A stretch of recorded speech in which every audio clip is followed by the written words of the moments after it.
Good morning, everyone. Andrei Pinkov from Canva Defense Review. Today, we discuss about diplomatic background of the global wolf warriors from China. From India to many of Europe, Japan, Australia, Canada, Philippines, almost half of the world, the Chinese government is quarreling with them now. The COVID-19 problem has caused unprecedented damage to the world. And now, as various evidences show, the Chinese government has deliberately concealed the truth of the initial stage of the disease. The international community has now questions about China. I think this is a watershed divide in international reviewed understanding to the Chinese government. In addition, there are fierce conflicts between China and the West, Asia, especially with the West, such as Xinjiang issue, Hong Kong issue, the construction of artificial islands in South China Sea, the internet attack, trading issues, and so on. Indeed, not all Western perceptions are correct, but the Chinese government often uses crude language to attack these accusations from Western society. This winter, China signed a simple disengagement agreement with India. But the Chinese army did not withdraw from the border. Instead, it built more permanent bases, expanded military airfields, and so on. We can see from the satellite photos. Here, the facilities built along the borders between China and India. This is a permanent facilities, I do think. Like those.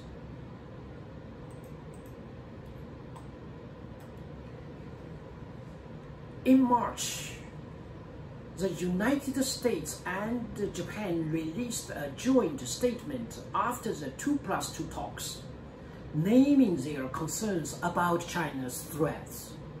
The Chinese Ministry of Foreign Affairs launched a lack of diplomatic courtesy attacks on this, the so-called 狼狈为奸.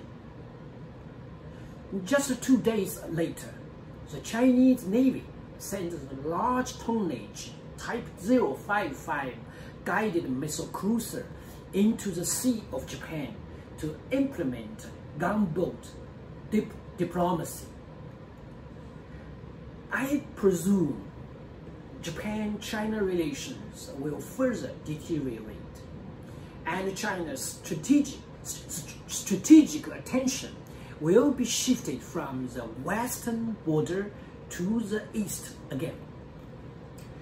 What people are wondering about is, why does China quarrel with so many countries? It is not exaggeration to say that almost all developed countries are covered.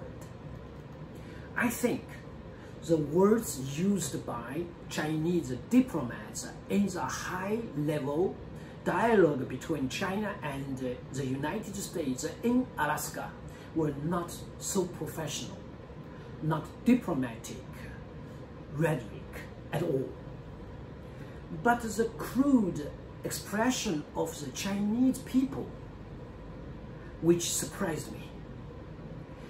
It seems to reflecting that their inner world is sometimes very aggressive, sometimes full of sense of inferiority and even racial discrimination.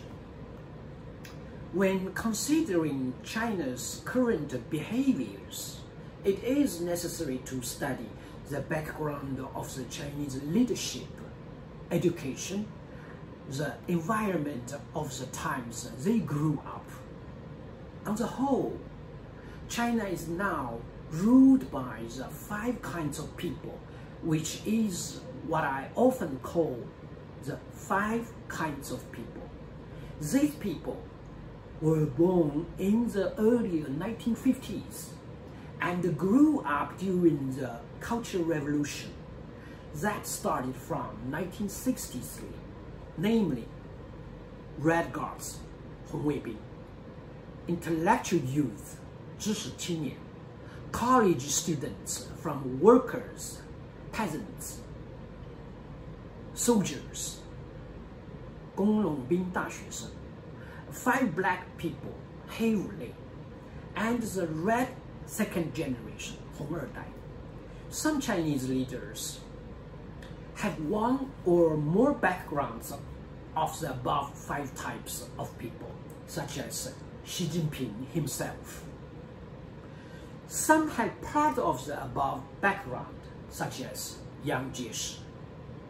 The Red Guards, who appeared after 1966, advocated rebellion is justified, ignoring the rules of the game and ignoring order.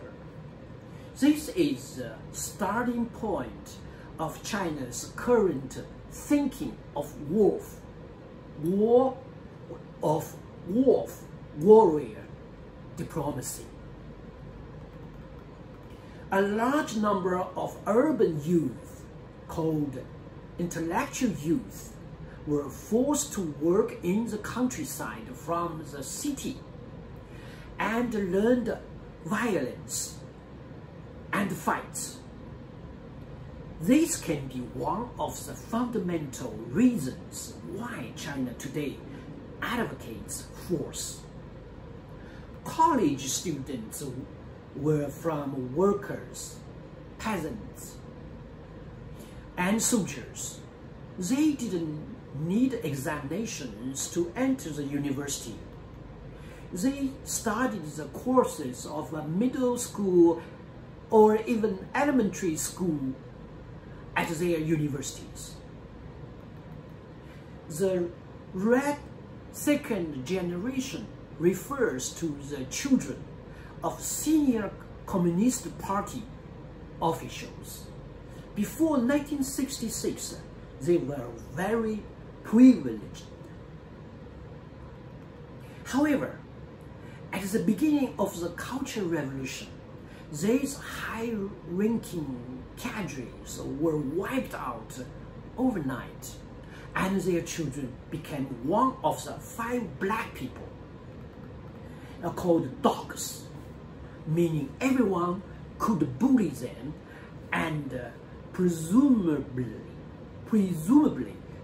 their psychology was severely distorted. This is the background of the growth of China's warrior diplomacy today. Knowing the background of the era, it is not difficult to analyze why China is pursuing the so-called warrior diplomacy.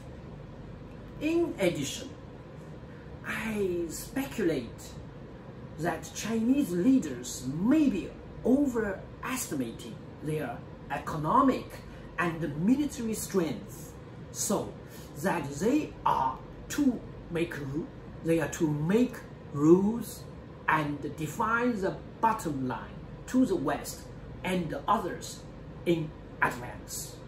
In my opinion, China's economic level is not as strong as outsiders have advertised. In the Midwest, it is still very poor and behind the development. How high is the country's industrial technology? Militarily, I also suspect that China has I also suspect that China has enough ability to compete with the United States and Europe. This is today's news. Thank you for watching. We'll see each other next week.